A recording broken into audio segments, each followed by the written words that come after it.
Hey everybody, my name is Vincent, and look what fell from the sky. It is Deathsend. Deathsend, not Death's End.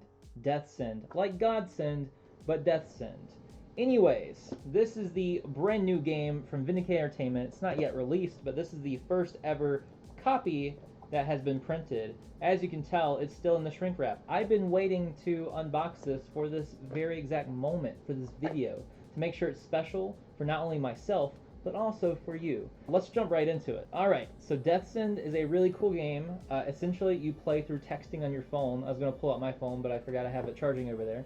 Essentially, it's like think D&D, except everyone's sending their actions through their phone, and you don't have to be at the table to play. You can play at the table if you want, or you can play with all your friends from around the world, regardless if they're at work and not supposed to be texting on their phone, but they're texting anyway because you're playing Deathsend. That's what this game is.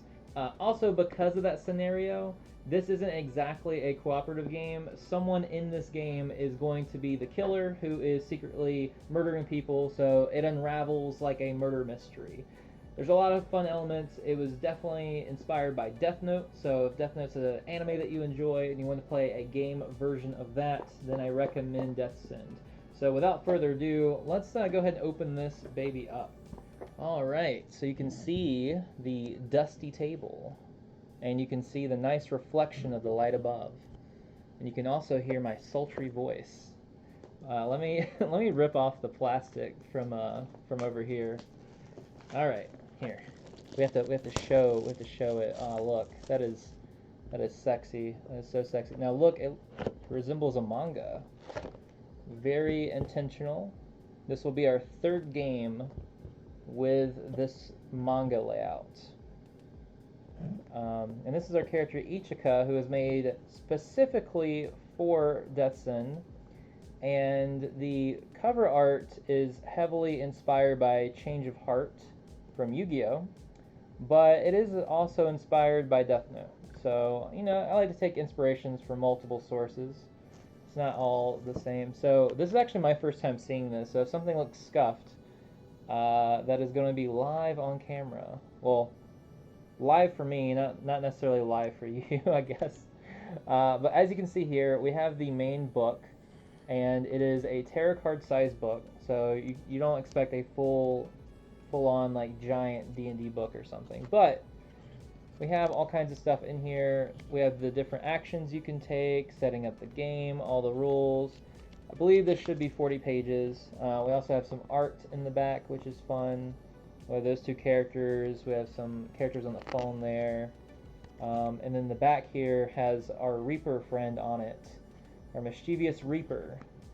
But yeah, as you can tell, it's actually a pretty like thick book for it to be this like small tarot size book. It's actually maxed out in pages. So everything I could do to fill this out is in here. I can literally add no more pages to this. So this is a full tarot card book, and it has all the information you need to play. Now, as you can tell, we have this nice box bottom, and then we have a bag full of cards. Now, each of the cards are tarot card size. We have different skills. Now, some of the skills are neutral.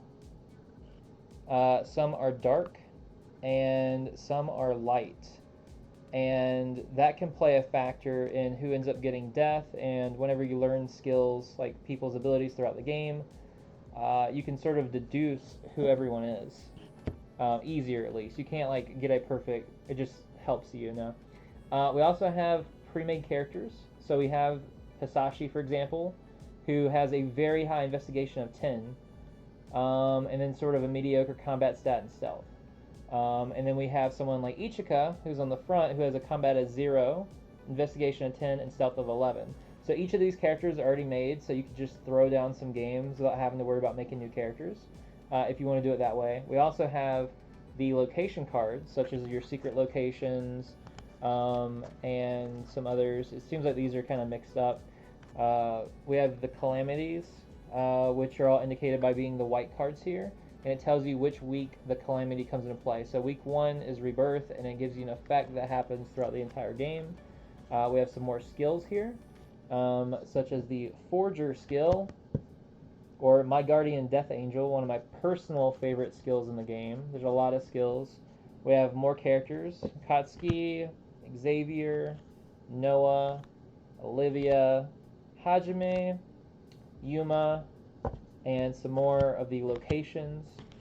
Now the location cards help a lot because if you're running the game, you can actually have the locations in play, like on your table, and then you can place the character cards, or if someone's making their own characters, you can just write on like an index card and then place them on the location that they're at, if that helps you. And then we have more of the calamities here. So as you can tell, they're pretty easy to distinguish, like what goes where. All the calamities, like I said, are white. But yeah, we have the calamities there, we have the characters, and we have the locations. So that's really all you need, is that plus the rulebook. You will need some dice to play the game, so maybe we'll throw some of those in before the final product. All you need to play is 2d6s, so pretty readily available there. And then of course, it comes with this nice box, so if you want to have like a notepad, pencils, pens, extra dice, anything like that, you can easily store it into your game box, which looks very nice. And then you can store it next to Heartseeker and Black Paper Moon and all of our other games to have a really cool look on, with those. So that is sort of the breakdown of Deathsend here. This will be our next Kickstarter. We're currently finishing up our Kickstarter for Otherworlds, our tabletop RPG. If you haven't heard of that one, I definitely recommend checking it out. It's a future fantasy setting, strictly 6-sided dice system, tactical combat. You can make your own character classes by making your own skill trees. It is definitely kind of a gamist type system, so if you like games, then Otherworlds could be for you. Otherwise, more than happy to have you play Deathsend. It's a one-of-a-kind game that you have not seen anywhere else. Be on the lookout for the Kickstarter because we have lots of fun stuff that we're going to basically do for our campaign on this one, and I can't wait to share that with you. Let me know if you have any questions. I want to make some more content about this because I know that since this game is unique, it leaves some questions for people. So if you have any questions, be sure to let me know. I'd be more than happy to answer them for you. But until then, as always, stay awesome. Hey, what is up? If you're a fan of anime and tabletop games, then be sure to check out our card games, tabletop role-playing games, and even our manga. We have a lot of fun stuff over there for you to check out on our website, VindicateedEntertainment.com. We even have a brand new tabletop role-playing game, Black Paper Moon. Check it out, and we'll see you there.